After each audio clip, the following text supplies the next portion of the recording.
The topics and opinions expressed on the following show are solely those of the hosts and their guests and not those of W4WN Radio, its employees, or affiliates. We make no recommendations or endorsements for radio show programs, services, or products mentioned on air or on our web. No liability, explicit or implied, shall be extended to W4WN Radio, its employees, or affiliates. Any questions or comments should be directed to those show hosts. Thank you for choosing W4WN Radio.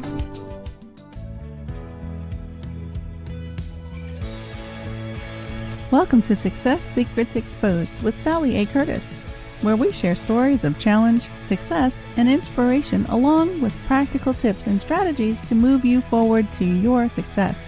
And now, here's your host, Sally A. Curtis.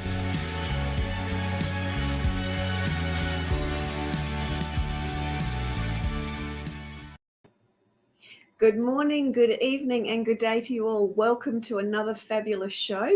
Today we're going to be talking about how to be more referrable, and it's one of my favorite topics, referral marketing.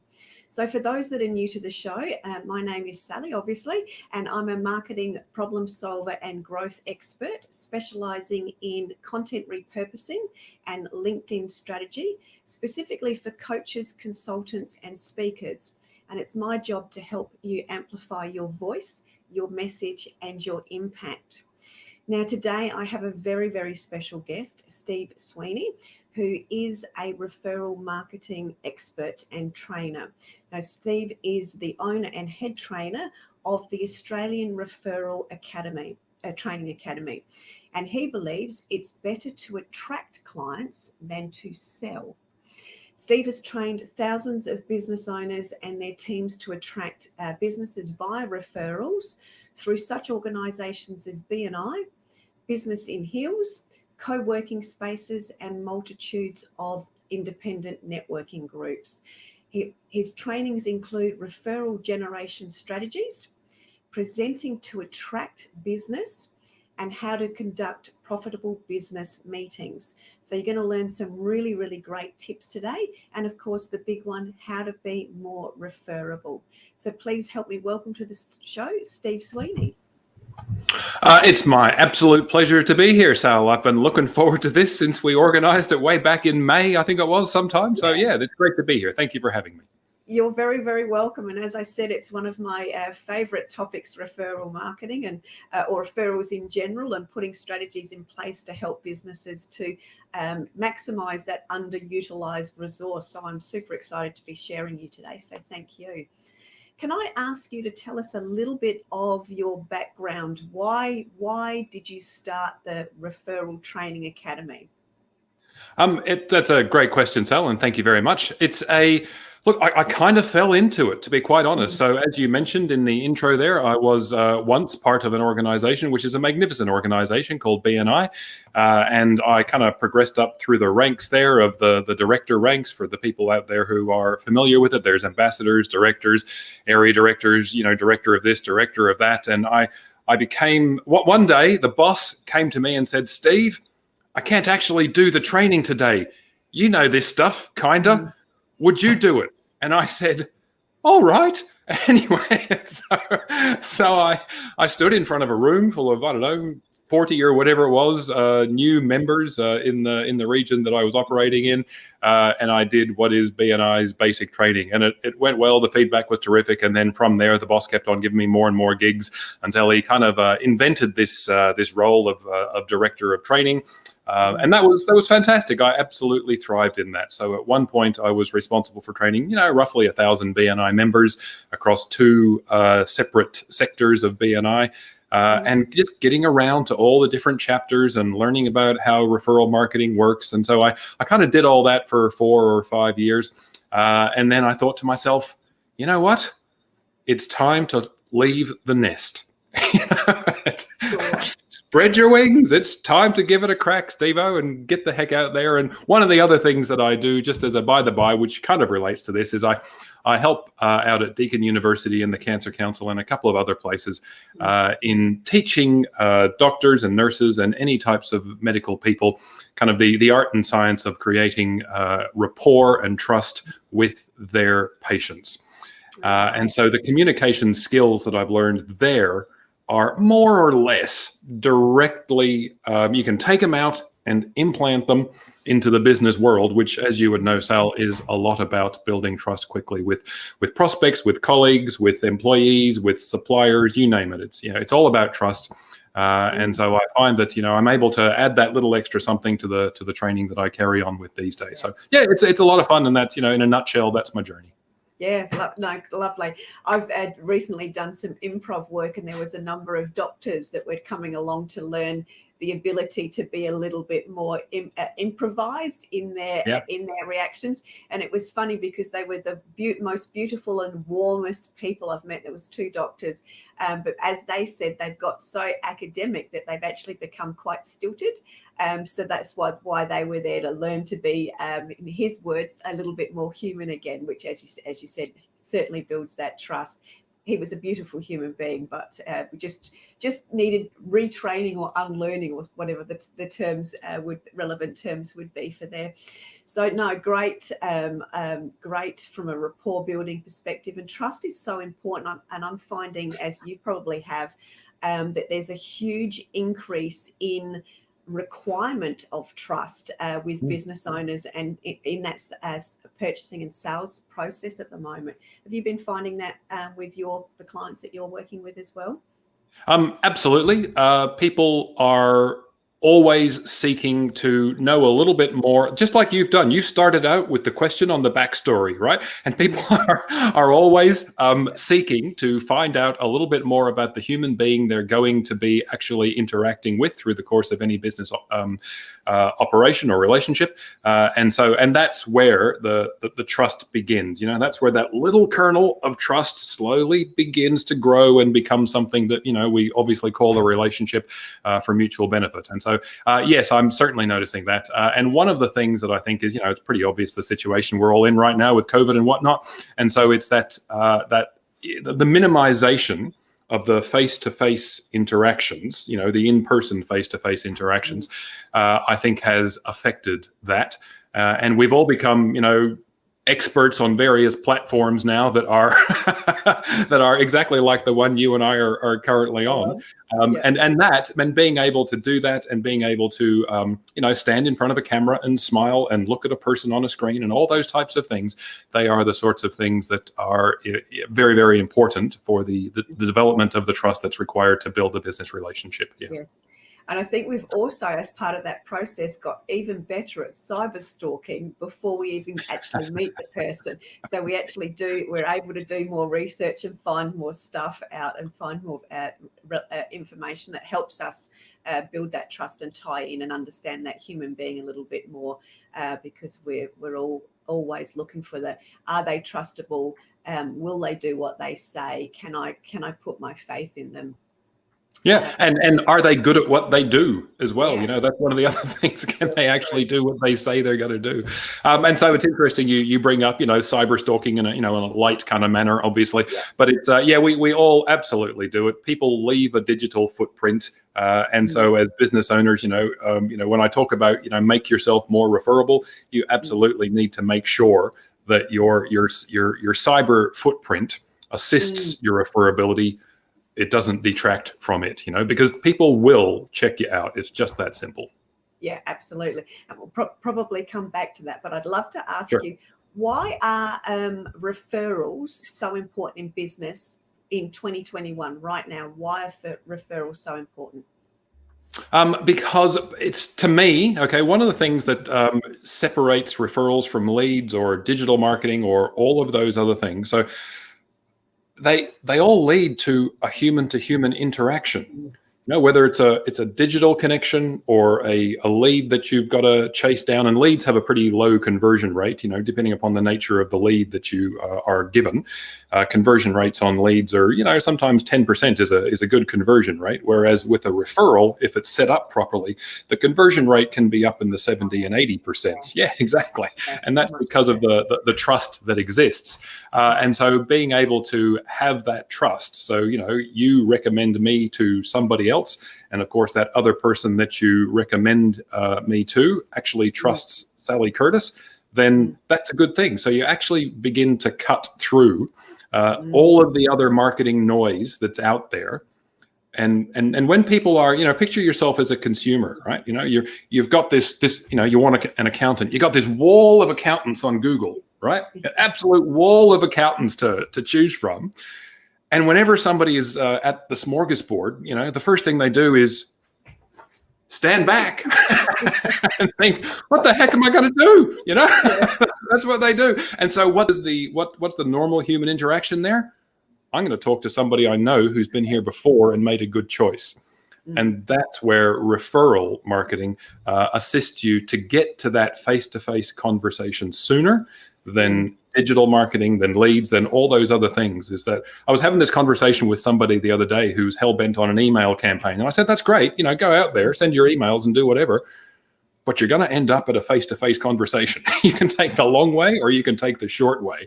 And referrals is kind of the short way to that face-to-face conversation. It's always, I find that interesting. I'm so loving that we're kindred spirits, because I find so many people from a networking perspective, if we go outside of a BNI or a networking organization, so many people will go to networking events to pick up leads. But it's all that cold marketing where you've got that 10% opportunity of potentially getting to a face-to-face opportunity. Whereas, as you've said, and I share it all the time, when you're actually, and particularly with collaborative relationships, which is a type of referral marketing, is through those known relationships, those recommendations, you've got that opportunity of that 60 to 70%. So you're automatically increasing your results potential dramatically. So I'm glad that you've actually said that, because I'm often saying that to my audience and they're probably rolling their eyes going, she's saying it again. I'm glad you've said it. Well, maybe now they're rolling their eyes again that, oh God, she's brought somebody else on who's saying the same thing. But it's interesting you say that. I got a recommendation, which was very, very nice on a Facebook page just this morning. Okay. It's absolutely wonderful. But so did 30 other people. and I have a relationship with the person who recommended me. She's lovely. We've known each other for quite some time. But now I need to, when I want to chase that one down, I've got to try and get to this person, and I'm one of 30 other people that are trying to get to this person that wants the service. Now, don't let me understate the value of being tagged on Facebook or LinkedIn or anything like that. It's very, very valuable. It shows people that you care. It shows people that you're capable and all that kind of stuff. But still the chances of you being, viewed as just one of the herd, and still this person who is the prospect, they're still standing in a smorgasbord, and they've got all those people there. So, yeah. Yeah, it's time to ask the person that tagged you to do an email introduction, I reckon. And this is it. So there's this hierarchy of communication whereby you can up the ante a little bit in terms of your likelihood of actually getting to that face-to-face conversation, which is the all-important conversation you've got to have. Yeah, absolutely. So some of the areas that I'd love you to chat around are some of the common problems that you see out in the marketplace. And when I was looking at some of your training material, I love that you use the word of cringe factor as it relates to selling, because so many people don't like actually selling themselves. And one of the other things that you talked about was the need to have a strategic approach and actually practice. So can you walk us through some of those elements as well? Sure. So the cringe factor is always one of those fun ones, whenever I'm in front of a group doing training of some description. It's a common thing that I'll ask, if it's, a networking event and they've asked me to give a presentation or something, and I'll say, hands up everyone who's come here to sell something tonight. And, 50-60% of hands go up, right? Yeah, exactly. And then you ask the next question, hands up everyone who's come here to buy. And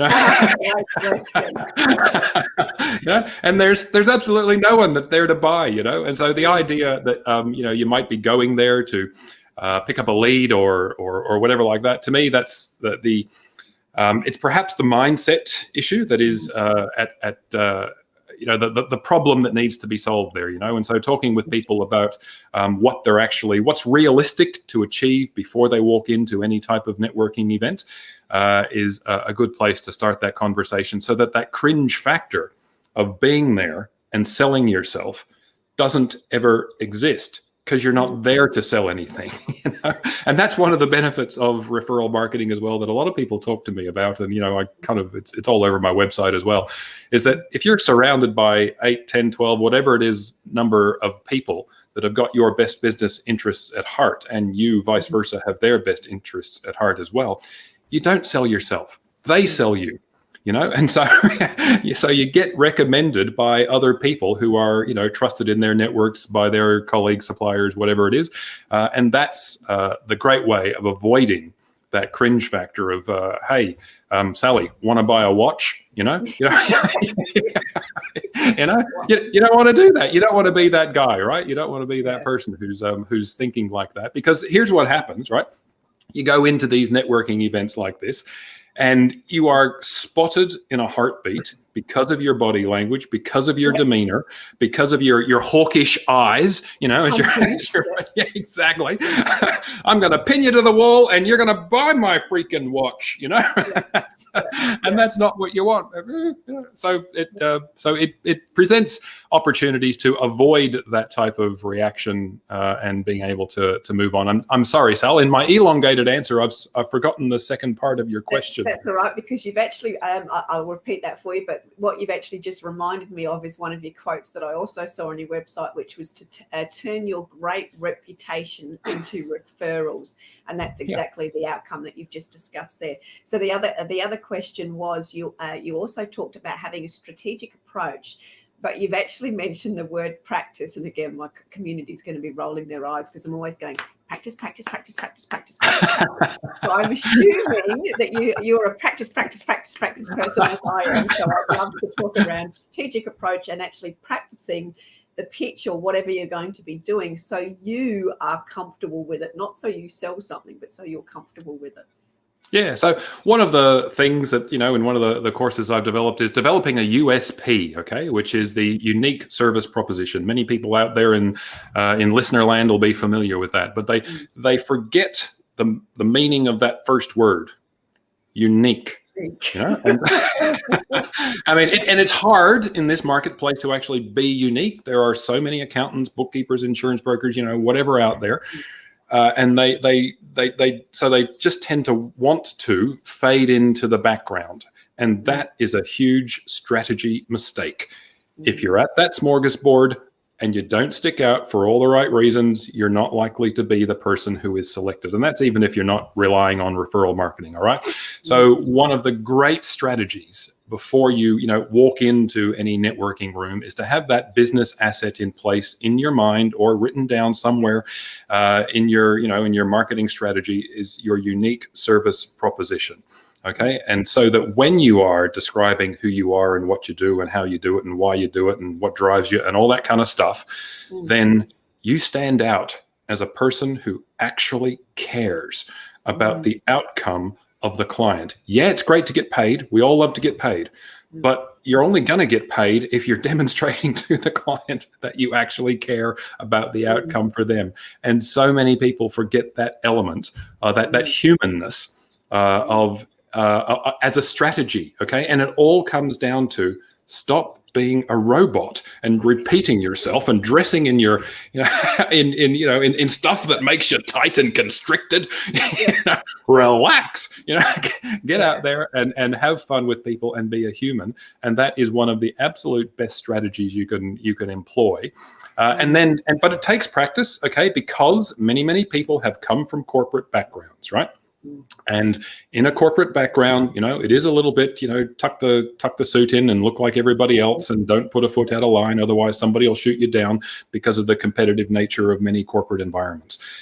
So relaxing into being a human being is a great thing. And you do actually need to practice that. And then actually making that mental leap to become confident to do it is another factor as well, okay?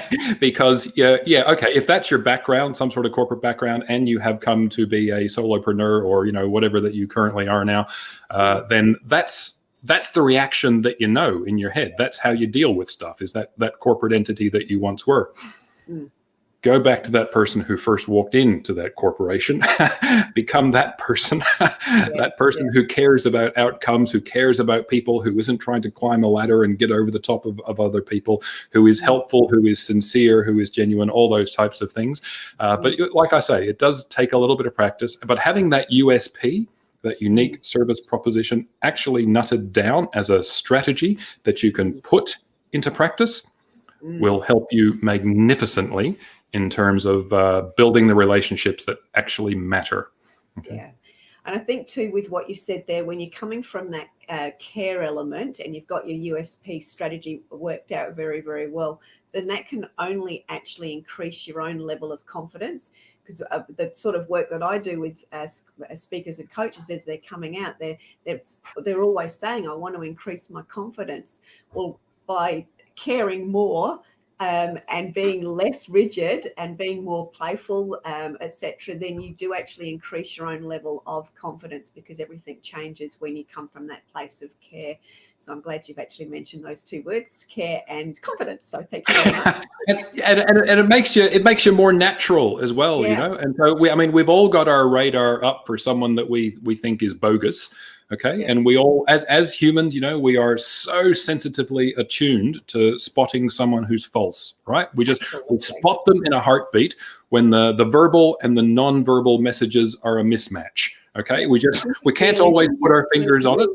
Yep, exactly. We can't always put our fingers on it, but we always know, oh, there's something not right about Steve. I don't, whoever it is you're talking to, right?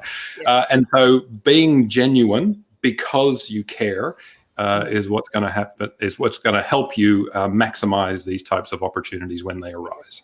Beautiful. We'll go to a quick break in a minute, but I'm going to come back and ask you the question around what makes a great referral team, and how does the referral team bridge into that care element? So we'll just nip to a quick break, and then we'll get back to answering that question. Sure. To get the word out on your business, you might consider hitting the streets in a chicken costume. What is it about the feathers and floppy orange feet that makes people more open to taking those flyers off your hands? The answer is pity, and not an interest in what the flyer you're handing out is actually selling. Not so with what your ad with AT&T Advertising Solutions is selling, because nothing can beat its power to reach potential customers at the exact moment they're trying to reach you. AT&T Advertising Solutions. To advertise, call 1-800-GET-REAL. Have you ever dreamt of being on the radio? Well, now is your chance. Be a radio show guest on the #1 ranked internet radio station and promote you and your business for free. Yes, you heard it, free. Are you a speaker, coach, or consultant wanting to increase your reach and impact? Need to save time and leverage your resources? Content repurposing is the fastest way to increase your visibility, credibility, and profitability online and reach your audience with ease. You already sit on a mountain of gold that is highly valuable to your audience. It's in your books, training manuals, articles, and presentations. We regularly turn clients' books into 12 to 24 months worth of content. Let us turn your existing content into visually stunning, bite-sized content tiles. Content repurposing is the easiest way to turn your past into profits. Turn your existing content into bite-sized glitter that you can sprinkle everywhere with ease to attract your ideal audience. Let us amplify your voice, your message, and your impact. Find out more at sallyacurtis.biz. Welcome back. So now we're going to be talking about building or creating a referral team. So over to you, Steve. Tell us about a referral team. Well, referral teams they're not new. They've been around for a while in a variety of different ways and places and all that kind of stuff. Just picture the ancient Greeks, the ancient Romans. They were quite the traders, weren't they? And they knew who they trusted and who they were associated with and all that kind of stuff. So it's not new. I'm not claiming to have invented this, but I suppose what has happened through the course of the centuries a little bit, I suppose, is that it's been kind of codified. The method of building them has been developed along the way. And anyway, so maybe that's what I'll start to talk a little bit about. And one of the first things you've got to realize about a referral is that it comes from someone else. Okay, so it's one of the basic building blocks of understanding referral marketing. So in order to build a team, it makes sense to surround yourself with the people who are best positioned to pass you referrals. And that is based on who you are and what you do. Okay, and so think about, for example, you service the business-to-business target market. All right, so in that target market, there might be accountants, there might be bookkeepers, there might be insurance brokers, a lot of marketing people, blah blah blah, all the usual suspects, right? Because they service the same target market, then every customer of one of theirs is a potential customer of all of theirs. All right, and so let's just say, for ease of arithmetic, you got 10 different professions represented in a referral team. And each of those has 100 colleagues, prospects, clients, whatever, that are in their database, right? Alone, that's all they got. But together, they've got 1,000. And when you build the relationship up to the point whereby it's, okay, I actually want to help your business, Sal. I actually want to learn about who you are and what you do and how I can help you, because I know you want to do the same thing for me. A lot of referral training in various organizations is about developing know, like, and trust. And they're great. They are 3 very, very important elements to it. But nothing is going to happen unless you want it to. So you've got to develop know, like, and trust and desire to actually help everybody else out. And once you've developed the desire, and the desire comes from the knowledge that other people are helping you. Other people are going out and talking to their clients, their colleagues, their prospects, their whatever, on your behalf and bringing them to you. And so it's so recognizing who your natural referral partners are is all based on having the same or similar target market. Because once you've got that sorted out, then that's how it rolls. Yeah, or those that serve those before you and serve them after you is one of the things that I talk about a lot. Yeah, beautiful. I was just going to ask around that too, because lots of people don't understand who they've got around them that do serve the same customers. And I think one of the missing elements, they all go, yeah, we can refer business to each other. Yeah. But they don't do any education to each other, so each other understands it enough to be able to speak in a caring and confident manner about that other business as well. So I think there's and that comes in today, as you've talked about the desire element, is you all have to have the desire to want to be able to do that, but you need to also have the desire to be able to do that with care and confidence. You do, and those 2 elements come from educating yourselves about each other's businesses, and so some people say, well, Steve, why don't you build referral teams of 30 or 40 or 50? Well, how many relationships can you really maintain? Whilst it's numerically possible, as you get further away from the central people around you, the desire and the ability to maintain the relationships fades, and therefore so does the ROI. Let's face it, we're business people. We want to put efforts into the things that we do that are going to actually bring us some return back, right? So, but yeah, there's a large part of referral marketing which is actually just educational. And then through the provision of the education, that's where the rapport is developed as well. That's where you see the human being that runs the business, as opposed to just the front person. Yes, exactly. And so you get past the facade, and let's face it, we all put it on to some degree. But the sooner you get past that, then you're dealing with the human, and it's finding out their goals, their emotion, what drives them, all those types of things. That's what makes you want to help them. I want you to retire in the Bahamas, Sal. How can I help you get there? It just made me shiver. I'm sitting here in front of my room and just mentioned the Bahamas and the sun, I shivered. I feel your pain. I'm in Victoria. Yeah, I can understand that. So I'd love for you to share some of your tips with the audience and the listeners as it relates to how do they actually become more or be more referable. What are your tips? Sure. So I've mentioned one of them already, and that is it. And it's in relation to business assets, and it's also in relation to something else that you said before. Too, we're all cyber stalkers. In a non-threatening, nice kind of way. Investigative type of way, right? Yes. Very nice. Yeah. Anyway, and so having some of the basic assets, business assets, like a USP, like having your website make you referable. And so I don't know about you, Sal, but sometimes, you say you go check somebody out, right? Because that's what we do. And somebody may have been referred to you and you think, okay, just before I make contact or they make contact with me, I'm going to do this cyber stalking.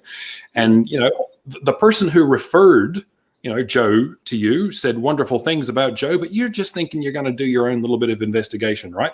So you go check out Joe's website, and Joe's website kind of lets Joe down a little bit, right? And so immediately you've got a grain of salt growing in your mind about Joe's ability to actually do what this other person who referred him to you says he can do, right? And so having that business asset, your website, so I use a lot of technical language, all right? So having your website tickety-boo is going to help you to get to keep the referrals that have actually been given to you. And so there's a number of tips about that. We probably don't have time to go into it, but if anybody wants to contact me, then I'm sure they can find me. Anyway, but another one is your LinkedIn profile. All right. Yes. People will check you out on LinkedIn. Yeah. Make sure it's good. Just make sure it's good. All right. Make sure there's a human to human contact there, because they want to deal with a human. That's what they want. And there's Facebook. All right. If you're on Facebook, if you use that same type of thing. All right. Get those business assets in place and actually have them as assets instead of detractions for you, because that's how you can actually help to seal the deal with the referrals that you're given. And then none of that even relates to going to events. Do you want me to work on about that for a little while? Oh, absolutely. Yes, because I think events is a big area, whether they're doing online events or as many of us are doing at the moment, networking online. A lot of people do rely on events and having collateral.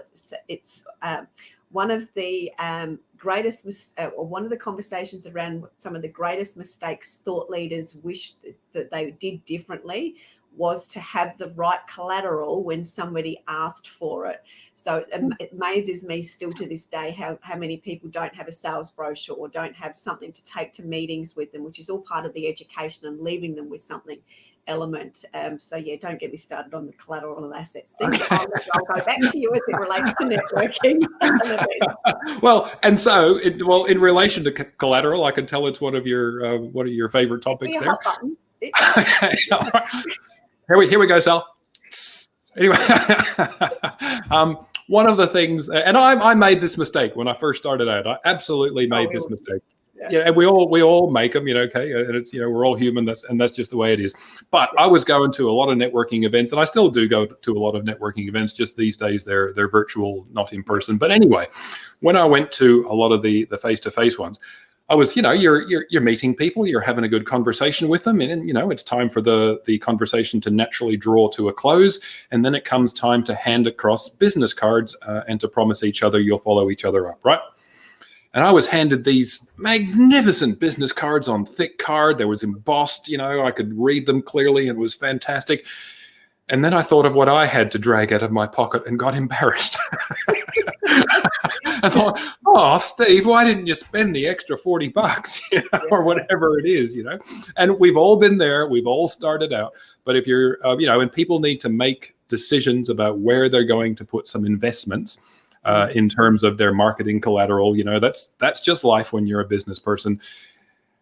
Your website, your LinkedIn profile, your business cards, when you're trying to make a decision about what to invest in, think of those things, because they are the elements that are freely out there, and you need to be able to confidently dip into your pocket, pull out your business card, and hand it over with confidence and self-assurance, knowing that the other person isn't going to look at it and think, "Oh, that's going in the bin." You know. You absolutely want that. So having just that really, really simple business card, you know, your name, your contact details, and a little bit on the back about, you know, some of the problems you solve, the services you provide, whatever, but that type of thing. Yeah. All helps to build confidence and care in yourself, I think, by having the right collateral. And actually, as you said, also helps to build that trust element. So let's perhaps circle back, because we talked about trust quite a lot at the beginning. And let's have a chat now as to how trust can either accelerate referrals and the ways in which you see that the levels of trust that you talk about and the types of strategies that you bring into referral marketing can actually help amplify that trust element. Sure. So the absolute best way to I mentioned before this communication hierarchy. Okay, and so when you're starting out with people, the sooner you can get to a face-to-face conversation of some description, the sooner you can be visible to the person that you're talking to, instead of an email, a text, a social media comment or post or whatever like that. That will very, very quickly help to elevate their level of trust in you, you know, as long as you're doing it right and coming across properly and naturally and genuinely and all that kind of stuff. But you've got to get to that nature of conversation first. And these days, of course, we need to be, you know, behind keyboards for obvious reasons. You know, we don't get to go out as much as we did. But one of the other things you can do when you are selecting the types of events to go to, because this is where you, the trust is sort of at its initiation phase, right? Make sure you contact the event organizer. If people take only one thing away from today, let it be this. Before you go to any event, be it virtual or face-to-face, contact the event organizer. Make sure the people that you want to talk to are there. Make sure you get an understanding of the flow of how the event is going to go, be it virtual or face-to-face. And, you know, because there might be some sponsors talking for a while, there might be some other presentation, and there's mingling time and all that kind of stuff. All right. And if it's online, which a lot of them are right now, of course, then make sure there are breakout rooms. Yeah. If there are no breakout rooms, the ability to build trust with anybody is way low. It is absolutely way low, you know, because otherwise you're a face on the screen with 40 other people or whatever is, you know, and you're just going to get lost in the crowd. Yeah, okay, you can text people, digital, okay, a digital kind of, you know, message, low level in terms of, you know, the building of trust. It's something, but it's low level, right? But if you can get into a breakout room with 3, 4, 5 other people, whatever it is, and you can have real meaningful conversations with people, that's where you can start accelerating trust as well, and swapping your details, putting an email address in the chat box, or, you know, whatever the opportunities are for that platform. And then you can help to, and that will help you then to cement the next thing. Yes. Because you haven't gone there to sell anything, because we've already spoken about that, haven't we? Anyway, you haven't gone there to sell anything. You've gone there to initiate or develop relationships that already exist. And so, and if you're in the initiation phase or the development phase, then the actual purpose of going to a networking event is to ascertain who it is you're going to follow up with. Yeah. Because if all you do is go there and have a virtual connection, or you shake a hand or whatever it is, I can guarantee it, absolutely nothing is going to happen for either of you. I'm going to be cheeky and say that's called coffee and kisses. Exactly. Yes.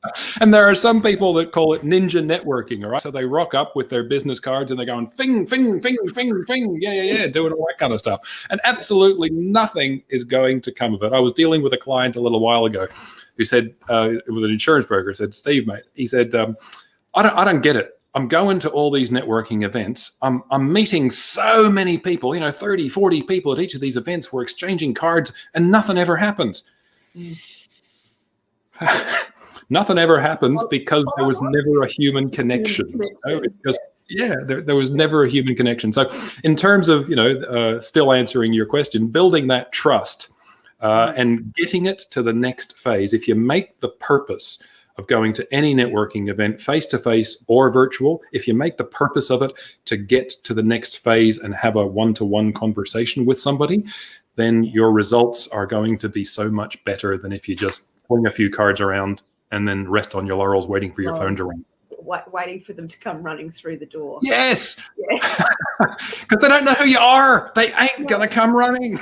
No, that's exactly right. One of the things that that you mentioned there, and I loved around the events, was obviously speaking to the organizer, and that's something that I've generally always done, as you said, to check out who's in the room to make sure I'm actually attending the right event. But I got caught out probably about 12 months ago, because it was during COVID, because I've jumped into the US market. And I asked the right question, was the right people in the room, etc. And what was the flow, they do. And she talked about doing the breakout rooms, because I knew how important that was. But one thing that I didn't ask, mind you, I didn't know wasn't sure what the right question at the time was, because their version of a USB or their pitch question was very different to what we did in Australia, and I got completely caught out. So right. we do a 30-second pitch. It's usually, this is what I do, blah, blah, blah. But in the States, they actually do a 2-minute pitch. Wow. Yeah. And so to give context, that's actually a full A4 sheet of paper. But so I've had my, crappy little 30-second pitch with, no meat or anything to go with it.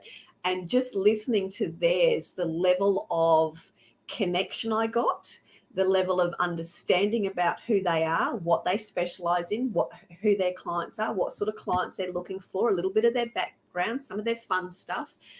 It was actually a really different experience, because I really felt like I connected with somebody. So that was a mistake on my part. I didn't know what their functionality was as far as the USB or the length of time.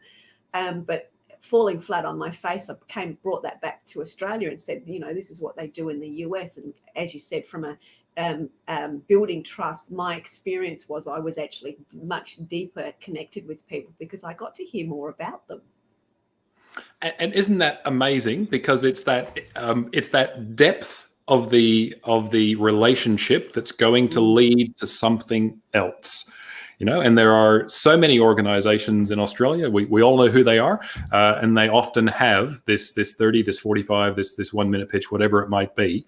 But it becomes a pitch. Robotic. Yes, because they're scripted in terms of, a template to follow. I used to teach it, but I've gone in a different direction because I don't want you to be robots, Anyway, but the idea is, you're quite right, if you've got a little bit longer, you can get to the emotional connection as opposed to just, this is who I am, this is what I do, this is how I, make your life better type of thing. Because it's that emotional connection that actually makes people take action. Yes. As opposed, I talk about this in, when I'm talking about how to have the closing conversations with people, and it's, so you run people through a story, you listen to you've already heard their pain points, what's bothering them, and all that kind of stuff. And one of the things I've learned with the communications with the doctors, and there's obviously more to it than I've got time to go into here, but it's we talk about not just the problem, all right? Because a problem's a problem.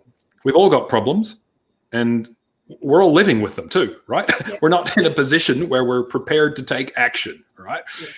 But when you start talking about the effects of the problem, sleeplessness, irritability, I'm kicking the cat, anxiety, stress, those types of things. Yeah. Those are the types of things that make people take action, because they don't want to live with it. Yeah. But reminding them, and it's only the people that are actually suffering from these things that will take action. But you just talk about a problem. Everyone's got problems. Mm-hmm. Start talking about the effects of the problem. It's a whole different ballgame. Yeah, huge takeaway for everyone there. Talk about the effects of the problem, not just the problem, just as a bit of a recap there. So thank you. So Steve, how can people get in contact with you? They can get onto my website. They can referralacademy.com.au. They can see what I do there. They can also email me, which is info@referralacademy.com.au. And if they want to get on the phone, because let's face it, there are various levels of communication. If they want to get on the phone, then that's fine too. 0459 412 521. Beautiful. So notice there was much more offer for a human connection. So just making sure everyone's caught that one as well. So as we go towards the close, we've got a couple more minutes left. I'm gonna and thank you, Peter. Peter's just said great tips, Steve, and thank you. So with the last few minutes, I'm going to give you your soapbox. Okay. So go on your little rant and tell people what some more, what do they need to hear? What's the biggest takeaway that they need to hear as it relates to growing their business through referrals? Be yourself, So be yourself is absolutely the most important thing, because people are going to find out who you are anyway.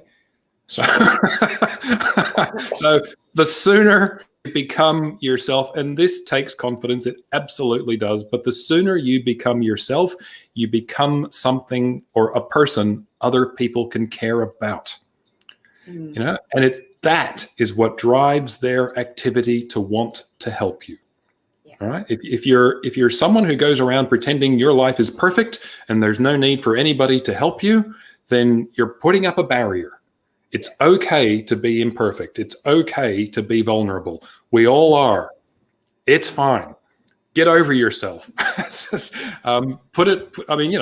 don't want to turn into a crying sap every time you walk into a room. That's not what I'm talking about here. But it's okay to have problems. It's okay to have problems, because once you've got a problem, the human condition is for somebody to want to give you a solution, right? Yeah.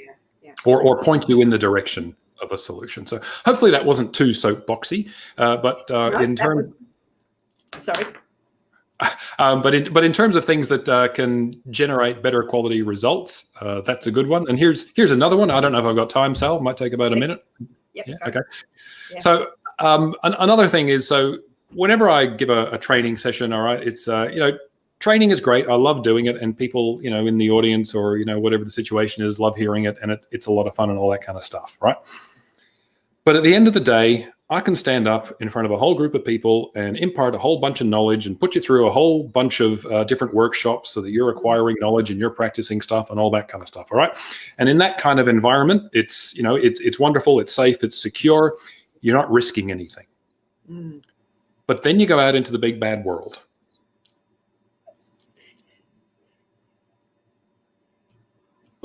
They've learned into practice. Yeah. Until they do this. Here's where they are over here on the left, and over here on the right is where they'd rather be. Yeah. And in between where they are on the left and where they would rather be on the right is a whole bunch of awkward. Yes. You absolutely have to go through awkward to become the person that you want to be, who's getting the results, who's going to retire on a beach in the Bahamas. Okay. As adults, we get less and less able or desirous of actually wanting to take a risk. Yeah. We want to stay this small person, because this person doesn't get embarrassed. This person doesn't get stretched. This person doesn't get uncomfortable. Yeah, this person may not be getting results either. Okay. It's okay if you're happy there. If you're happy there, that's great. But if you're not happy there and you stay there, that's where futility and regret live. As children, we stood up, we fell down. We stood up, we fell down. We stood up, we fell down. We stood up, we took 2 steps, we fell down. We stood up, we took 5 steps, we fell down. We all learned how to walk, right? But as we became older, our egos got in the way, and we stopped wanting to or being exposed to falling down because I've made a fool of myself and everyone's seen it. Yeah. You got to go through awkward, and going through awkward means that you got to put education training into practice and just having a crack. Being that genuine person. Yeah, being that genuine person, because you want to be this person over here on the right who is now proficient at the skills you've just been practicing, and that proficiency is what's going to give you the results. Beautiful. Well said. Thank you. Beautiful soapbox moment. Thank you very much, Steve. From my perspective, just a couple of things that I'm a prolific note taker. So I've written the whole element of networking is to have the purpose of getting to the next step, which is a face-to-face humanized interaction. I've also written down, so I've got circles around certain elements. The other one is educate your referral team and invest good quality time in doing that. And the last massive takeaway for me was practice through awkward. So thank you very, very much, Steve. It's been an absolute pleasure and an honor to have you on sharing your insights today. Thank you so much. And we will look forward to seeing everybody next week on next week's episode. Big thank you to Steve. It's been my pleasure, Sally. Thank you very much for having me on. I've really appreciated the opportunity. Thank you very much. And I hope everybody got something out of it. Lovely. Thank you so much. Take care. Okay. Bye, everyone. That's it for this week's episode. Thank you so much for joining us. I trust you got some inspirational tips to move you forward. See you next Thursday at 7 p.m. Eastern for more Success Secrets Exposed.